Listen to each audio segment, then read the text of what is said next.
Welcome to Pindar Poetry. We hope you learned something new. In this video, I will explain how to add slots in Mugen. First, ensure you have Mugen installed and know its main directory. Character slots are essential for organizing and accessing your fighters. You'll primarily work with the data folder, which contains crucial configuration files. Specifically, we'll be editing the select def file, which dictates your character roster. This process is straightforward and allows for easy expansion of your game. Now open your select def file using a simple text editor like Notepad. Scroll down until you find the section labeled characters. This is where you'll list all your playable fighters.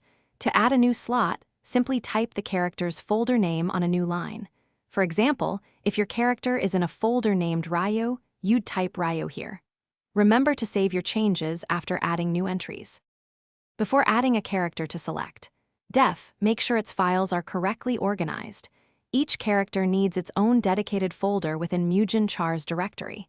Inside this folder, you'll place all the character's assets, including its essential def file. It's crucial that the name you use in select def exactly matches the character's folder name. This ensures Mugen can locate and load your new fighter without issues. After making all your additions and ensuring character folders are set up, save the select def file. Double-check for any typos, as even a small error can prevent characters from loading. Now, launch Mugen and navigate to the character selection screen. You should see your newly added slots ready for action. If you encounter issues, retrace your steps carefully.